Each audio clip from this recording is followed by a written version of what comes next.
આ તરફ હવામાન નિષ્ણાત અંબાલાલ પટેલનું અનુમાન 28 અથવા 29 જૂને બંગાળના ઉપસાગરમાં લો પ્રેશર બનવાની શક્યતા. લો પ્રેશર સિસ્ટમને લીધે પૂર્વ મધ્યપ્રદેશ અને ગુજરાતમાં ભારે વરસાદ વરસી શકે છે. દક્ષિણ ગુજરાત, સૌરાષ્ટ્ર, મધ્ય ગુજરાત અને ઉત્તર ગુજરાતના કેટલાક જિલ્લામાં ભારેથી અતિભારે વરસાદ વરસી શકે છે.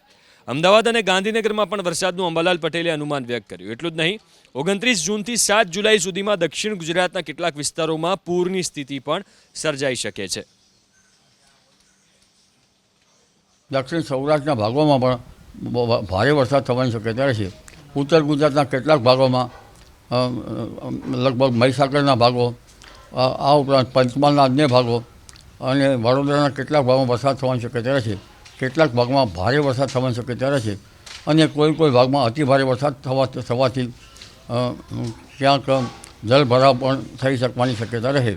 આ ઉપરાંત ઉત્તર ગુજરાતના ભાગો, સાબરકાંઠાના ભાગો, અરવલ્લીના ભાગો, આ ભાગોમાં પણ કેટલાક ભાગોમાં તારીખ 28-29માં બંગાળ ઉપસાગરનું જે હવાનું દબાણ થવાનું છે તેના ભેજના લીધે હળવો કે ક્યાંક ભારે વરસાદ થવાની શક્યતા રહેશે.